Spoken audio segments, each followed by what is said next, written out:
un backflip. Le backflip, c'est pas une moitié de truc. Pense-y, ta tête, elle passe en dessous de tes pieds. Les risques, tu peux ratterrir sa tête, tu peux te briser quelque chose. Il faut vraiment que tu prennes ça au sérieux, man.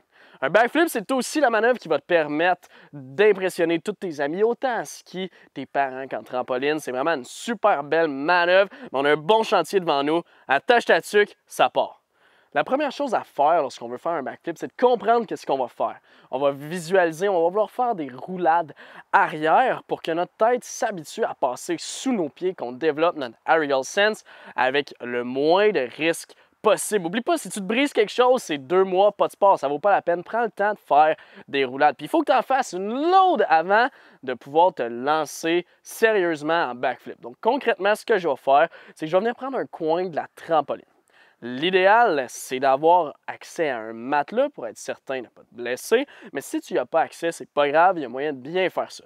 Donc, garde bien qu'est-ce qu'on va faire. On va partir ici ensemble en petit bonhomme, OK? Ensuite, on va se laisser rouler sur le dos. Porte bien attention à mon cou. Je vais vouloir tasser ma tête sur le côté pour rouler entre ma tête et mon épaule. Je veux surtout pas passer directement sur ma tête parce qu'il y a beaucoup plus de risques, tu peux te faire mal au cou, puis en plus, ça tourne mal. Donc, je me pars presque le plus bas possible. Je veux vraiment que ce soit fluide. Donc, je m'avance sur la trampoline. Ensuite, j'ai apporté mes fesses en premier. Je vais rouler sur mon dos, puis je vais venir compléter mon flip. L'idéal, c'est d'être capable de partir en petit bonhomme et de terminer, de compléter notre flip en petit bonhomme. Si tu n'as aucun contrôle lorsque tu fais la roulade, imagine quand tu vas essayer de faire un backflip. Il n'y a vraiment aucun problème si jamais tu tasses de côté comme moi j'ai fait sur la trampoline. Il n'y a vraiment aucun stress, ça ne changera rien à ton backflip. Et l'idéal, c'est d'en faire jusqu'à temps qu'on soit à l'aise. Il faut que tu en fasses jusqu'à temps que tu sois tanné d'en faire pour vrai parce que ça développe ton aerial sense. Il faut que tu vois. N'oublie pas d'ouvrir les yeux, c'est super important que tu ouvres les yeux, que tu vois vraiment le début de la toile passée, tu vois le ciel, la toile, puis ensuite tu vois encore la toile pour bien compléter ton flip. Donc, une fois que tu es devenu à l'aise avec les roulades, que tu comprends bien ce que tu dois faire, puis que tu le vois bien, il faut vraiment que ça devienne fluide. Là. Il faut que tu sois capable de partir en petit bonhomme du devant de la trampoline, d'être capable de terminer en petit bonhomme, en plein contrôle. Tu vas devenir plus grand, et ensuite tu vas aller descendre pour faire ta roulade. Donc, deuxième progression, tu pars de ta pleine grandeur, ensuite, whoop, tu vas venir faire ta roulade, tu reprends ta pleine grandeur. Donc, on a commencé petit bonhomme, roulade, petit bonhomme, on fait pleine grandeur, roulade, pleine grandeur, et ensuite vient les pull-overs. Les pull-overs, c'est vraiment important que tu aies bien saisi comment faire un dos. Si tu n'es pas à l'aise avec tes dos, essaye même pas ça, ça vaut pas la peine. Il faut que ce soit acquis, que ce soit fluide, facile de faire des dos, parce que faire un pull-over, c'est l'essentiel, puis c'est tout de même difficile. Donc, contrôle bien tes dos. Ensuite, tu vas pouvoir essayer de faire un pull-over. Grossièrement, ce qu'on veut faire pour notre pull-over, c'est qu'on veut commencer pas très grand, relativement en petit bonhomme. On va venir sauter sur le dos, donc on vient faire notre dos. Puis pour t'aider à faire ce pull-over-là, tu veux être légèrement plus sur le haut de ton dos qu'à l'habitude. Donc un dos parfait, on s'entend que c'est tout le corps vraiment relax. Mais là, ce qu'on veut, c'est être capable de repartir vers l'arrière. Donc, tu vas faire ton dos puis tu vas repousser tes hanches vers le haut pour partir en backflip. Puis pour limiter les risques, on va atterrir à 4 pattes en premier lieu. Donc, on part en petit bonhomme, on se tire sur le dos. Comme c'est impossible d'atterrir au centre lorsqu'on fait notre petit bonhomme dos puis qu'on atterrit à 4 pattes, l'idée c'est de ne pas couvrir l'entièreté de la trampoline. On veut rester le plus au centre possible. Donc on voit ici, moi j'ai un carré. L'idéal c'est de rester à l'intérieur de ça parce que si tu te propulses trop loin ou que tu vas à l'extérieur, ça veut dire que ton take-off est mal fait, tu pars trop dans tes talons puis ça occasionne énormément de problèmes. Une fois que le petit bonhomme pull-over 4 pattes est maîtrisé, ce qu'on veut faire, c'est qu'on veut prendre notre pleine grandeur, faire le pull-over et atterrir sur nos pieds. c'est pas un réel problème si on va faire notre pull-over un brin de côté, comme la roulade. Il n'y a aucun stress là, mais c'est une manœuvre qu'on peut faire tout de même droit, sans se blesser, sans avoir plus de risques. Donc, si tu pars de côté, n'hésite pas à l'apporter droit. Comme tu peux voir ici, les premiers, je les fais de côté, je atterris un petit peu croche au 45. Il n'y a rien de grave là, mais ce que je veux faire, c'est l'apporter le plus droit possible, partir de la pleine grandeur, être capable d'atterrir avec un saut d'arrêt au centre de la trampoline. Donc, dans le meilleur des mondes, vous auriez un ami ou quelqu'un de confiance qui est capable de vous spotter. Je vais vous montrer exactement comment on fait. Invitez Antoine CP, notre caméraman. C'est lui qui s'occupe de tout ce que vous voyez en ce moment. Shout-out CP. Donc là, ce qu'on a fait, c'est qu'il a fait de la progression logique, mais il savait déjà faire les backflips. OK? Prenez ça en considération. Puis, il est quand même 2 fois plus grand que moi. Donc, si vous faites spotter, ça peut être quand même un challenge. Vous allez voir, là, je vais me ramasser à avoir le bras vraiment plus haut. L'idéal, c'est d'avoir une personne à la même grandeur, environ du même poids. Sinon, il faut vraiment s'ajuster. Dans tous les cas, je vous montre comment on fait à l'instant. Donc, ce qu'on veut, c'est que le coach, celui qui va spotter, va être sur le côté de la toile. OK? Il va falloir être en synergie parce que si tu prends son bounce ou que tu lui donnes un bounce, ça va complètement tout déstabiliser. OK? Ça prend énormément de pratique. Il faut que vous sautiez ensemble avant. Je vous dis, c'est un bon chantier, mais ça vaut quand même la peine d'être fait. Si vous voulez skipper ça, assurez-vous d'avoir d'énormes matelas pour être certain de ne pas vous blesser si jamais vous l'échappez. Mais si vous voulez faire ça, je vous montre comment on fait. Donc, ce qu'il faut que tu fasses, tu montes les bras comme ça à tes oreilles. OK? Moi, ce que je vais venir faire, c'est qu'avec ma main gauche, si je suis à ta droite, je vais venir comme ça ici, prendre ton triceps, puis je vais venir positionner une main au niveau de tes genoux, donc tes ischios. OK? Puis là, ce qu'on va faire, c'est qu'on va sauter tranquillement ensemble, comme ça ici. Il faut vraiment être timé parce que si je vole ton bounce ou je t'en donne, ça va être vraiment bizarre. Puis là, ce qu'on va faire, c'est que le but, c'est que si tu rotationnes pas assez, moi, je vais être capable de t'en donner. Okay. Puis admettons que je le ferai avec quelqu'un de vraiment plus petit, je suis même capable de l'attraper. Okay. Donc, ce qu'on fait, on va prendre une petite pause.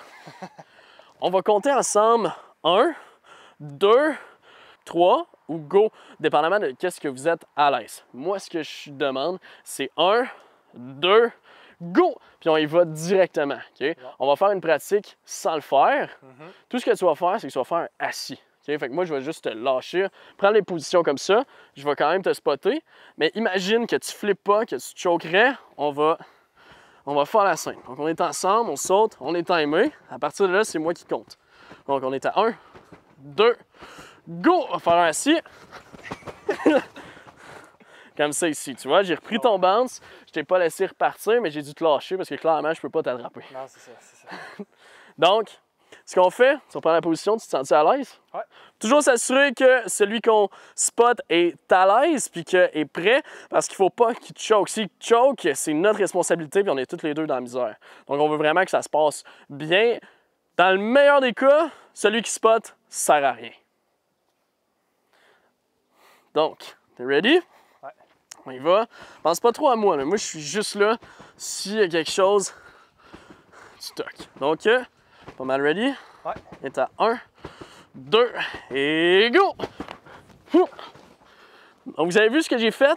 J'ai donné une petite poussée pour l'aider à spinner. Puis ensuite, je suis venu chercher son bicep complètement pour être capable de le retenir si jamais il allait bouncer out de la trampoline. Donc, c'est ça l'idéal. On positionne notre main, on le fait flipper. On s'assure de bien sauter en même temps. C'est ce qui nous permet d'essayer notre premier backflip sécuritairement. L'idéal est que même quand vous spottez quelqu'un, vous pouvez mettre un matelas en dessous de vous.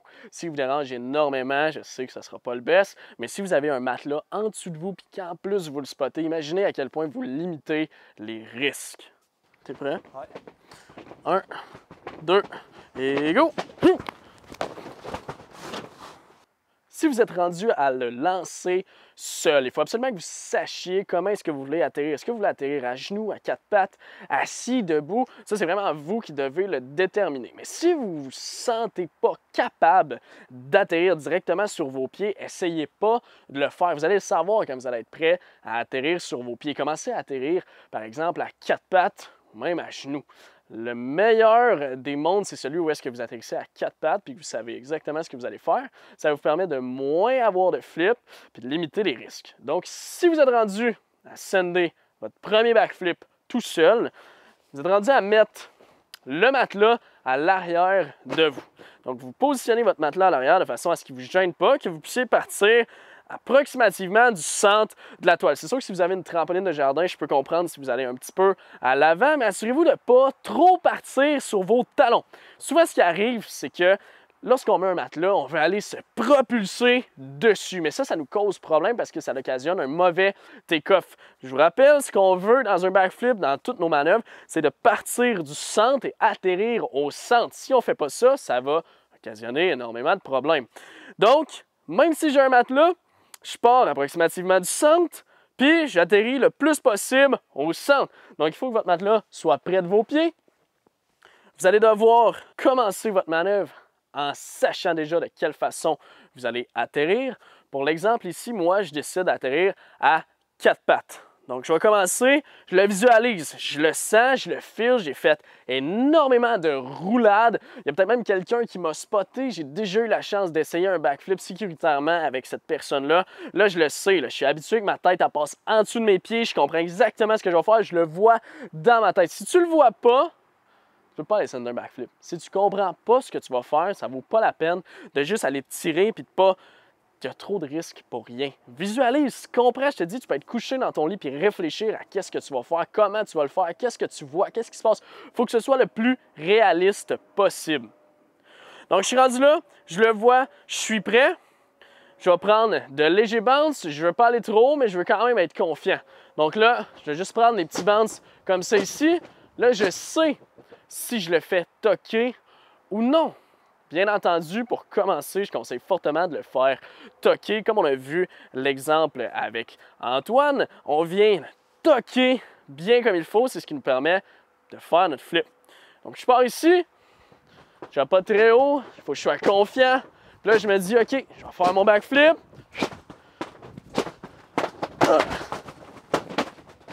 J'atterris à 4 pattes. Bien entendu, il faut répéter cet exercice-là un nombre illimité de fois, honnêtement. Il faut vraiment être confiant. Quand vous voyez tout ce qui se passe, que vous êtes constant, que vous atterrissez à 4 pattes super bien, vous êtes rendu à le lancer, à atterrir debout. Assurez-vous d'atterrir debout sur le matelas prioritairement et aussi en premier. Une fois que vous êtes vraiment confiant, vous pouvez enlever le matelas et aller le sender totalement.